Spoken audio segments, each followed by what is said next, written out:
Отец, я не знаю, где ты похоронен. Посвящаю тебе, Тойрукулу Айтматову. Мама, ты вырастила всех нас, 4. Посвящаю тебе, Нагиме Айтматовой. Произведение, которое начинается с такого эпиграфа, не могло не стать квинтэссенцией всего лучшего, что есть в айтматовских книгах. Иллюстрация мук и страданий крымского народа в наиболее тяжелое время из всех возможных в годы войны, глубокий символизм, не только пронизывающий всю работу, но и умудрившийся стать связующим звеном других его книг. Ну и, конечно же, как и всегда, в центре всего очень личная человеческая трагедия. Даже глобальные космические размышления Айтматов всегда разворачивает через истории обычных простых людей, а в случае с материнским полем личная привязка к матери и отцу помогла ему сконструировать настолько цельный, одновременно простой, но и чрезвычайно сложный своим символизмом сценарий, что экранизация совершенно не отвечает уровню оригинала. Казалось бы, причина очевидна. Да, фильм «Материнское поле» 1967 года был дипломной работой Геннадия Базарова. Это потом уже он станет одним из отцов авторского крымского кино. Да, он и не рвался прям снимать эту картину. Айтматов, ознакомившись с его ранними работами, самолично попросил Базарова стать режиссером экранизации. Да, технические возможности тех лет не позволяли авторам разгуляться и произвести, например, ночную съемку Млечного Пути так, чтобы передать зрителям важнейшие мысли повести. Но, тем не менее, несмотря на то, что кинолента пытается поспевать за уровнем оригинала, мы вынуждены признать, что разрыв между работами колоссальный. Ни великолепная игра актерского состава во главе с Бакен Кадыкеевой, ни местами отличные сцены, к примеру, сцена с поездом, не смогли сгладить разницу. Если вы втайне упрекали нас в том, что мы незаслуженно захваливаем и одариваем аплодисментами каждый крымский фильм, то вы обязаны посмотреть этот выпуск. На связи редакция Evidence. Давайте вместе взглянем на, возможно, величайшее произведение Чингиза Айтматова, которое крымское чудо в кинематографе, к сожалению, не смогло осилить.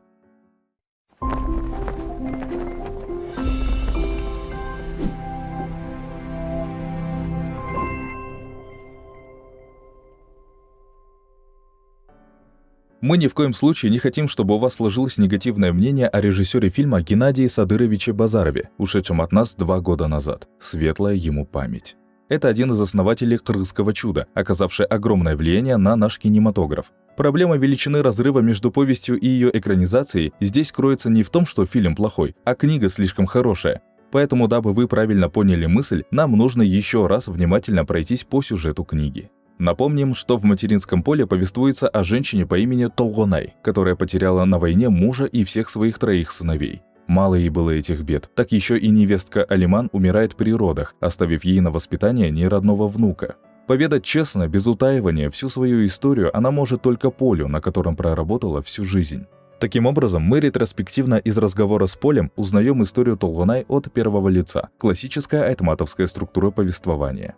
Из рассказанного ею мы узнаем, что ее детские годы были отнюдь не безоблачными. Приведенную родителями рано поутру в поле, ее сажали в тень под копной и оставляли там одну с ломтем хлеба в руках, чтобы она не плакала.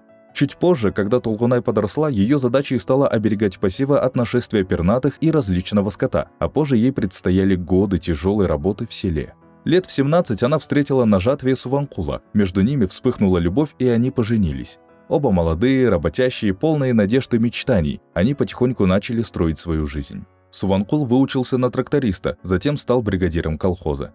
В семье рождаются 3 сына – Касым, Майсалбек и Джайнак. Старший Касым пошел по стопам отца и стал трактористом, позже выучился на комбайнера, единственного в колхозе, и вскоре привел в дом невесту по имени Алиман. Средний сын Майсалбек, любимец Толгонай, уезжает в город, чтобы получить образование и стать учителем. Младший же сын Джайнак становится комсомольским секретарем и редко появляется дома. Но недолго семье удается пожить, наслаждаясь жизнью. Как гром среди ясного неба, в колхоз приходит новость о начале войны. Муж и 3 сыновей по очереди уходят на фронт, и все гибнут, за исключением младшего сына, который пропадает без вести. Толгонай мало того, что взваливает на себя бригадирские обязанности по колхозу, так еще и старается всячески помочь своей невестке и, беспокоясь за ее судьбу, осторожно предлагает ей заново выйти замуж, на что получает отказ. Спустя несколько лет Алиман волею случая беременеет от появившегося в их краях молодого чабана и умирает во время родов, оставив Толгонай одну растить внука, даже не приходящегося ей родным. Еще раз поведав свою историю полю, она сокрушается по поводу того, как бы ей найти в себе силы рассказать всю правду уже подросшему внуку Джанбулоту. Если же сравнивать повесть с кинолентой, то сразу же бросается в глаза хаотичная структура фильма. В первых же работах Базарова уже прослеживалась его приверженность авторскому кино. Несмотря на то, что в написании сценария для картины участвовал сам Чонгуз Тюркулович, специфика авторского кино в том, что именно режиссер является главным автором фильма. Нестандартные приемы и экспериментальность, психологизм и акцент на художественной выразительности и символизме являются его неотъемлемыми элементами. Таким образом, скорее всего, именно Базаров придал несколько хаотичный облик картине. Фильм в первую очередь о личной трагедии и войне. Ставка была сделана на эмоциональную составляющую. Сцена оплакивания погибших и ужаса, через который проходят их близкие, иногда с использованием нестандартного визуала и музыки, от которой стынет кровь в жилах. Что вы здесь стоите? Что случилось? Толганай, крепись, родная. Убили Касыма и Суванку. Мой сын Суванку! Мой муж! Мой Касым! Не удалось мне обнять на прощание Масселбека. В последнем письме он писал мне: «Мама, не мы выпросили себе войну, и не мы ее затеяли. Но мы не пожалеем ни сил, ни жизни, чтобы уничтожить тех, кто принес нам горе». Касым.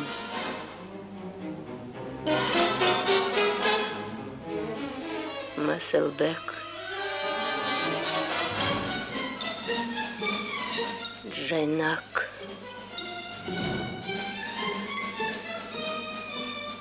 Суванкул. Но режиссерская попытка воссоздать хаос, царящий в головах главных героинь, и дать прочувствовать зрителю ужасы войны через обрывочность воспоминаний, к сожалению, отрицательно сказалась на целостности истории. Тем, кто не читал повесть, да и даже тем, кто ее читал, довольно сложно следить за последовательностью событий.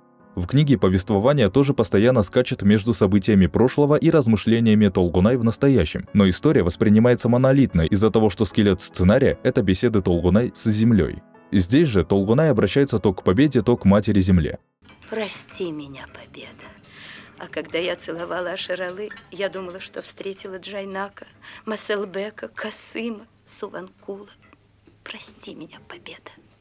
Дай нам счастье, ведь мы же твои дети, земля. Вот вроде бы ее настоящая, и дети уже погибли на фронте, в следующих же сценах они еще не родились, и это рассказ о ее юности. Вот нам только показали, как Касым стал трактористом и женился на Алиман, и буквально в следующей же сцене показан ее флирт с Чабаном, а это очень разные отрезки на временной шкале. Нас лишь вскользь знакомят с любимцем Толгунай, средним сыном Майсалбеком, и вот он уже летит мимо нее на поезде, навстречу своей гибели, и они даже не смогли обняться на прощание. А сцена с поездом вообще-то является одной из ключевых во всем произведении. Проблемы с последовательностью событий влияют на эмоциональную связь с героями. Если это и была своего рода задумка показа травмированности героинь и тяжести пережитой ими утраты с помощью рваной, сумбурной стилистики, популярной в авторском кино, адекватно отслеживать ход событий в фильме это определенно мешает.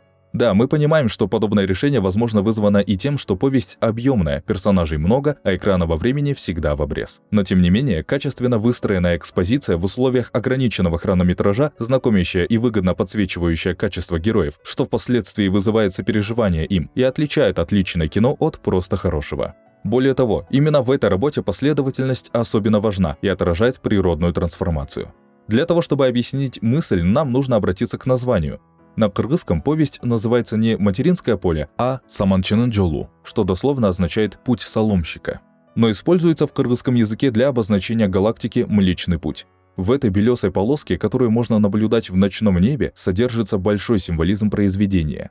По легенде, с незапамятных времен великий хлебороб Баба-Дыхан всех хлебом кормил, и люди жили в благополучии. Однажды перед иноземным нашествием он, чтобы сохранить свои хлеба, решил перекочевать в другую, безопасную местность. Весь урожай он собрал в большой мешок и отправился в путь. Но мешок у него оказался дырявым, и по дороге он стал терять солому и зерно. Так и образовалась светлая полоска Млечного пути, которую кыргызы прозвали «дорогой соломщика». Не секрет, что книга «Материнское поле» построена как диалог двух матерей – матери Земли и женщины-матери. Уважение к природе вплоть до поклонения земле и воде можно заметить в архаических представлениях, берущих свое начало в мифологическом и эпическом творчестве кыргызов, а также у их предков. Поклонение земле Ухуну в последние века до нашей эры у древнетюркских племен Ыйык-Джерсу или Священная земля-вода вместе с Тенгри и Умай считались покровителями.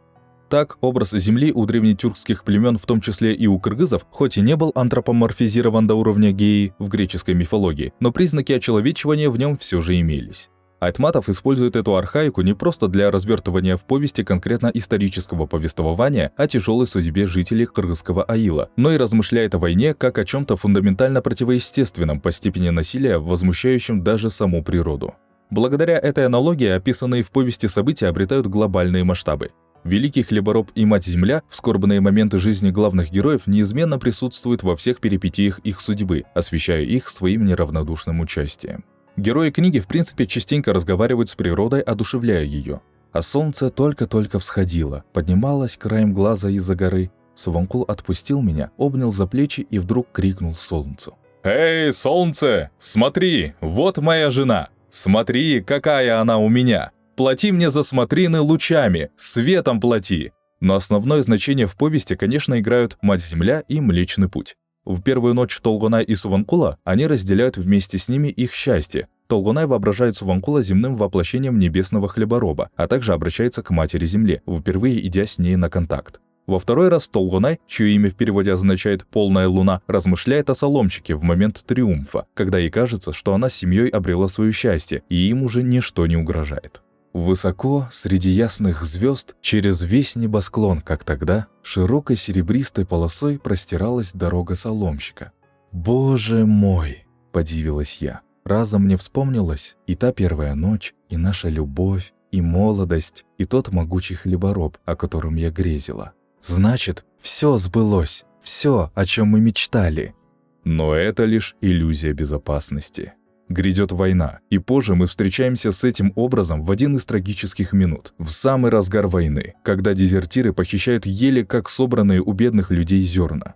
Все теперь было для меня безразлично, и жизнь не имела смысла. Была бы поблизости круче, доползла бы и бросилась вниз головой. Я не представляла себе, какими глазами теперь буду глядеть на людей. И тут я увидела в небе дорогу Соломщика. Тусклая, туманная река Млечного Пути напомнила мне мутные слезы, стекавшие по лицу Айши.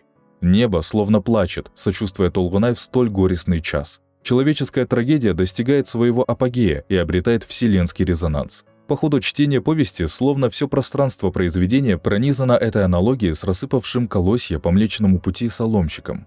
Мы так спешили, что не успевали вязать снопы, кидали пшеницу вилами в мажары и быстрее на молотилку, на тока, а колосья сыпались и сыпались по пути. И вот тогда, смотрю я, муравьи цепочкой бегут по тропке. Они тоже трудились, тащили солому, зерна и не подозревали, что рядом сидел человек со своим горем, тоже труженик. Диалог двух матерей, Земли и Толгунай, на протяжении всей дистанции книги держит скелет сценария, ведя разговоры о знакомых любому человеку муках, боли, горестях и радостях. А свидетелем основных сюжетных поворотов в жизни героев становится безмолвный Млечный Путь, олицетворяя собой единственный путь к звездам для человечества, который проложен через отказ от насилия и войн и через бессмертный труд хлебороба во имя жизни. В концовке повести, уже в мирное время, Толгунай посещает на уборке хлеба своего приемного внука, оставшегося в живых от некогда большой и шумной семьи, и размышляет о том, что сегодня пришел на свет новый хлебороб. Глядела я в ту ночь в небо, и чудилось мне, что Млечный Путь усеян свежей золотистой соломой, рассыпанными зернами и шелухой обмолота. В той звездной выси, сквозь дорогу соломщика, как далекая песня, уходит эшелон, удаляется стук его колес. Как вы поняли, весь вышеперечисленный символизм фильм попросту утратил, а в нем, по нашему мнению, и заложены ключевые месседжи. Но почему в последних словах книги по Млечному Пути уходит именно эшелон? Было бы неправильным не поговорить о значении поезда в айтматовских произведениях. В целом, технологии, особенно поезда, обладают в его книгах большой символической ценностью. Согласно заметкам Айтматова, где-то в годы Первой мировой войны сгорела мельница его деда, и тот отправился с 12-летним сыном Тюрюкулом на строительство железнодорожного тоннеля близ станции Маймак. Не сгори та мельница, дед не пошел бы на железную дорогу, а отец вряд ли начал учиться в городе. Невооруженным глазом заметно в произведениях Чингиза Тюрюкуловича его восхищение технологиями, которые он часто ассоциирует с прогрессом и знаниями, но и страх. Страх того, что бездушный локомотив технологий и идеологий может сравнять с землей простое и людское. В лучшей повести о любви всех времен и народов Данияр и Джамиля, не оглядываясь, уходили в сторону железнодорожного разъезда. Раза два еще мелькнули их головы в зарослях чия, а потом скрылись. И здесь мы видим, что выбор жизненного пути главными героями напрямую связан с железной дорогой, и пока что от этого направления не веет холодом чего-то ужасного. Они выбирают любовь вопреки общественному мнению. В «Первом учителе» Дюйшен также рассказывает о поезде с восхищением. Поезд – олицетворение прогресса, и в конце он увозит Алтынай от насильника Бая навстречу ее светлому будущему. Однако уже здесь промелькивает идея опасности поезда для человеческого. Увезет не туда – уже не остановить. Дюйшен побежал рядом с вагоном, потом отстал, потом вдруг рванулся и крикнул «Алтынай!». Он крикнул так, будто забыл сказать Алтынай что-то очень важное и вспомнил, хотя и знал, что было уже поздно. Противостояние человека и этой безэмоциональной машины показано на примере Алтынай, обознавшейся и сорвавшей стоп-кран ради своего учителя. «Стойте!» – крикнула я на весь вагон и кинулась к выходу, сама не зная, что делать. Но тут увидела стоп-кран и с силой сорвала его с пломбы. Сшиблись вагоны, поезд резко затормозил и также резко сдал назад. Ну и, конечно же, как без знакомой всем цитаты из «И дольше века длится день». В этих краях любые расстояния измерялись применительно к железной дороге, как от Гринвичского меридиана, а поезда шли с востока на запад и с запада на восток. Как сказал литератор Джолдош Трудубаев, Железный век проложил новый меридиан наперерез прежнему и определил новые координаты пространственного и временного измерений. Беспредельность степей и нескончаемость горных гряд свернулись теперь в сетчатки железных дорог. Все подвергалось расщеплению по пятилеткам, по отрезкам между съездами и пленумами, постановлениями и резолюциями. И рушится целостность человека, превращается он в стройматериал для новой Вавилонской башни тотального единомыслия, единоязычия и единообразия во всем. Обостренное некогда чувство справедливости притупляется, а равенство, во имя чего восстал труженик, подменяется плоской уравниловкой, вызывая тотальное обеднение человеческого духа. Ну и как завершающий аккорд, самый страшный поезд – военный. Еще подростком Айтматов видел, что происходит в народе в тяжелейшую пору войны. Одного за другим эшелоны уносили мужчин туда, откуда уже не возвращаются. Рельсы военного поезда легли поперек дороги жизни, пути соломщика. Мамочка! Мама! Сынок! Масалбек! Масалбек! Не беги! Мама! Не надо! Мама! Вот так вот Айтматов хотел снести этот клятый псевдо-Гринвич и проложить для нас меридиан, пролегающий вдоль пути соломщика, через свои книги, и не без помощи их экранизации «Кыргызского чуда». Надеюсь, что мы смогли объяснить вам свою точку зрения касательно величия материнского поля на фоне его экранизации. С вами была редакция Evidence. Увидимся. Придет время, расскажу обо всем Джамбулоту. Если наделен с рождения разумом и сердцем, то он поймет все. А как же быть с другими, со всеми людьми, живущими на белом свете? У меня есть разговор к ним. Как дойти до сердца каждого человека?